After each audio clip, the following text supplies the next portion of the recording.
যদি আপোনাৰ বা আপোনাৰ ঘৰৰ কোনো সৰু ল'ৰা ছোৱালীৰ বা আপোনাৰ ঘৰৰ কোনো বয়সীয়াল লোকৰ বহুত দিনৰ পৰা কাহৰ সমস্যা হৈ আছে বা বহুত দিনৰ পৰা কাহৰ সমস্যাত ভুগি আছে, তেনেহ'লে মই আজি এটা খুব ভাল ঘৰুৱা সমাধান দেখাম। আৰু এইখিনি আপোনালোকে দিনে 2 চামুচৰ পৰা 3 চামুচকৈ সদায় ব্যৱহাৰ কৰিব আৰু আপোনালোকে বহুত ভাল ৰিজাল্ট পাব। হেল্ল' ফ্ৰেণ্ডছ, কি খবৰ? গীতাঞ্জলি প্ৰিয় চেনেললৈ আপোনালোক সকলোকে স্বাগতম জনাইছোঁ। আশা কৰিছোঁ আপোনালোক সকলো ভালে আছে, মই ভালে আছোঁ। ভিডিঅ' আৰম্ভ কৰাৰ আগতে মই আপোনালোকলৈ অনুৰোধ কৰিছোঁ, যদি মোৰ ভিডিঅ'টো চাই আপোনালোকে ভাল পায় তেনেহ'লে ছাবস্ক্ৰাইব কৰিব, লাইক কৰিব আৰু শ্বেয়াৰ কৰিবলৈ নাপাহৰিব। মোক এজনে কমেণ্ট কৰিছিলে ছাবস্ক্ৰাইব কেনেকৈ কৰিব লাগে, তেওঁ বুজি পোৱা নাছিলে হয়তো, তেওঁলোকৰ কাৰণে মই কৈছোঁ।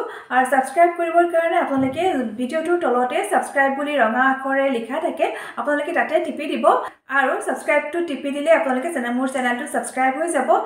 আৰু লগতে আপোনালোকে ছাইডত থকা বেলটো টিপি দিব, তেতিয়া মই যেতিয়া ভিডিঅ' আপলোড কৰোঁ আপোনালোকে লগে লগে পাই যাব ভিডিঅ'বোৰ। দেৰি নকৰি ভিডিঅ'টো আৰম্ভ কৰিবলৈ লৈছোঁ। এই ৰেমেডিটো বনাবৰ কাৰণে মই প্ৰথমতে অলপমান আদাৰ ব্যৱহাৰ কৰিম। আৰু আমি সকলোৱে জানো আদা আমাৰ কাহ চৰ্দিৰ কাৰণে বহুত উপকাৰী হয়। আৰু এইখিনি বনাবৰ কাৰণে মই গোটেইকেইবিধ নেচাৰেল বস্তু ব্যৱহাৰ কৰিম, গতিকে ইয়াৰ পৰা কোনো ধৰণৰ ছাইড এফেক্ট নহয়। আৰু এইখিনি ডাঙৰ বা সৰু ল'ৰা ছোৱালী সকলোৱে ব্যৱহাৰ কৰিব পাৰিব। গোটেইখিনি বস্তু একেবাৰতে খাই নিদিব আৰু কেনেকৈ খাব লাগে মই কৈ আছোঁ। আদাখিনি মই ভালকৈ ধুই লৈছোঁ আৰু ইয়াৰ পৰা মই বাকলিখিনি ভালকৈ আঁতৰাই ল'ম। মই ইয়াতে 1 ইঞ্চমান জোখৰ আদা ব্যৱহাৰ কৰিছোঁ। আৰু এতিয়া আদাখিনি মই ভালকৈ গুড়ি কৰি ল'ম। আৰু আপোনালোকে এইখিনি খুন্দি লৈও ব্যৱহাৰ কৰিব পাৰিব। আপোনালোকৰ যেনেকৈ সুবিধা হয় সেই হিচাপত আদাখিনি আপোনালোকে গুড়ি কৰি ল'ব। এতিয়া ইয়াৰ লগত মই 3টাৰ পৰা 4টা তেজপাতৰ ব্যৱহাৰ কৰিম। তেজপাতেও আমাৰ কাহ চৰ্দি ঠিক কৰাত বহুত সহায় কৰে। এতিয়া ইয়াৰ লগত মই কেইটামান ডালচেনিৰ ব্যৱহাৰ কৰিম। আৰু আপোনালোকে গোটা ডালচেনি ব্যৱহাৰ নকৰি পাউডাৰ ডালচেনিও ব্যৱহাৰ কৰিব পাৰিব। এতিয়া ইয়াৰ লগত মই কেইটামান লং ল'ম। আৰু লং বেছিকৈ নলওঁ, মাত্ৰ মই 4টামানহে ল'ম ইয়াতে। আৰু লঙেও আমাৰ কাহ চৰ্দি ঠিক কৰাত সহায় কৰে। ইয়াতে মই 4টা লং লৈছোঁ। লং যিহেতু গৰম বস্তু, গতিকে বেছিকৈ ব্যৱহাৰ কৰাৰ ফলত অনিষ্ট হ'বও পাৰে, গতিকে আপোনালোকে ভিডিঅ'টো শেষলৈকে চাব মই কিমান পৰিমাণে ব্যৱহাৰ কৰোঁ আৰু কেনেকৈ খাব লাগে। এতিয়া ইয়াৰ লগত মই কেইটামান জালুক ব্যৱহাৰ কৰিম। আৰু জালুকে আমাৰ বহুত পুৰণা কাহ ঠিক কৰাত সহায় কৰে।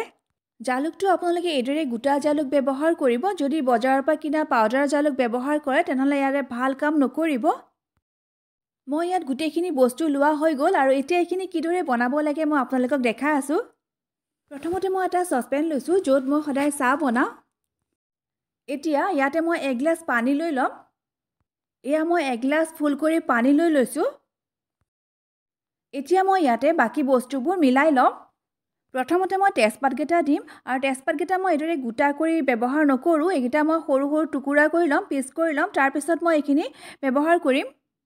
মই ইয়াত 3টা তেজপাত লৈছোঁ আৰু গোটেইকেইটা এইদৰে সৰু সৰু টুকুৰা টুকুৰি কৰি লৈ ব্যৱহাৰ কৰিছোঁ। এতিয়া ইয়াৰ লগত মই ডালচেনি কেইটা দি ল'ম। আৰু ডালচেনি মই বেছি দিয়া নাই, সৰু সৰু 2-3টা পিচ দিছোঁ। আৰু এতিয়া ইয়াৰ লগত মই লং 4টা মিলাই ল'ম। এয়া মই 4টা লং দি ল'লোঁ। এতিয়া 4টা জালুক এড কৰিম। এয়া 4টা জালুক এড কৰিছোঁ। আৰু একেবাৰে শেষত মই যিখিনি আদা আগতে গুড়ি কৰি ৰাখিছিলোঁ সেই আদাখিনি ইয়াতে মিলাই দিম। আৰু এতিয়া গেছটো অন কৰি দিছোঁ। আৰু এইখিনি মই এতিয়া ভালকৈ উতলিবলৈ দিম। এই পানীখিনি যিমানেই বেছি ভালকৈ উতলিব, তিমানে ইয়াত মই যিখিনি বস্তু মিলাইছোঁ তাৰ পৰা গুণবিলাক ভালকৈ ওলাই আহিব। এই পানীখিনি তেতিয়ালৈকে উতলাই থাকিব যেতিয়ালৈকে পানীখিনি শুকাই গৈ প্ৰায় 1 কাপৰ জোখৰহে থাকি যায়। মই এই পানীখিনি 5 মিনিটমান সময় ভালকৈ উতলাই ল'লোঁ। আৰু পানীখিনি মোৰ ভালকৈ উতলি গৈছে। আৰু এইখিনি শুকাই ইয়াৰ পৰিমাণটো বহুত কমি গৈছে। এতিয়া মই গেছটো অফ কৰি দিম। মোৰ এইখিনি বনোৱা হৈ গৈছে। এতিয়া মই এটা চাফা গ্লাছ লৈছোঁ আৰু এখন চেকনিৰ সহায়েৰে পানীখিনি মই চেকি ল'ম। আৰু এইখিনি পানীখিনি চেকি লোৱাৰ পিছত যিখিনি মছলা থাকি যায় সেইখিনি আপোনালোকে ইচ্ছা কৰে যদি পেলাই নিদি চব্জিত ব্যৱহাৰ কৰিবও পাৰিব। মোৰ ৰেমেডিটো ৰেডি হৈ গৈছে। আৰু যদি আপোনালোকে এইখিনি ডাঙৰ মানুহে খায় তেনেহ'লে ইয়াতে অলপমান নিমখ মিলাই ল'ব। আৰু যদি সৰু ল'ৰা ছোৱালীয়ে খায় তেনেহ'লে ইয়াতে অকণমান মৌ মিলাই ল'ব পাৰিব। আৰু যদি মৌ মিলাই তেনেহ'লে অলপ ঠাণ্ডা হোৱাৰ পিছত মিলাব, গৰমে গৰমে মৌ মিলাই নিদিব। এইখিনি যদি সৰু ল'ৰা ছোৱালীয়ে খায় তেনেহ'লে এচামুচ কৰি 3বাৰ বা 4বাৰ খাব পাৰিব এদিনত। আৰু যদি ডাঙৰ মানুহে খায় এচামুচ কৰি 4বাৰ বা 5বাৰ খাব পাৰিব এদিনত। গোটেইখিনি এবাৰতে খাই নিদিব, চামুচত লৈ খাব। আৰু এইখিনি এদিন বা দুদিনৰ কাৰণে ষ্ট'ৰ কৰি ৰাখিব পাৰিব আৰু খোৱাৰ সময়ত অকণমান গৰম কৰি ল'ব। গতিকে কাহ যদি হৈ আছে এইখিনি ব্যৱহাৰ কৰি চাব।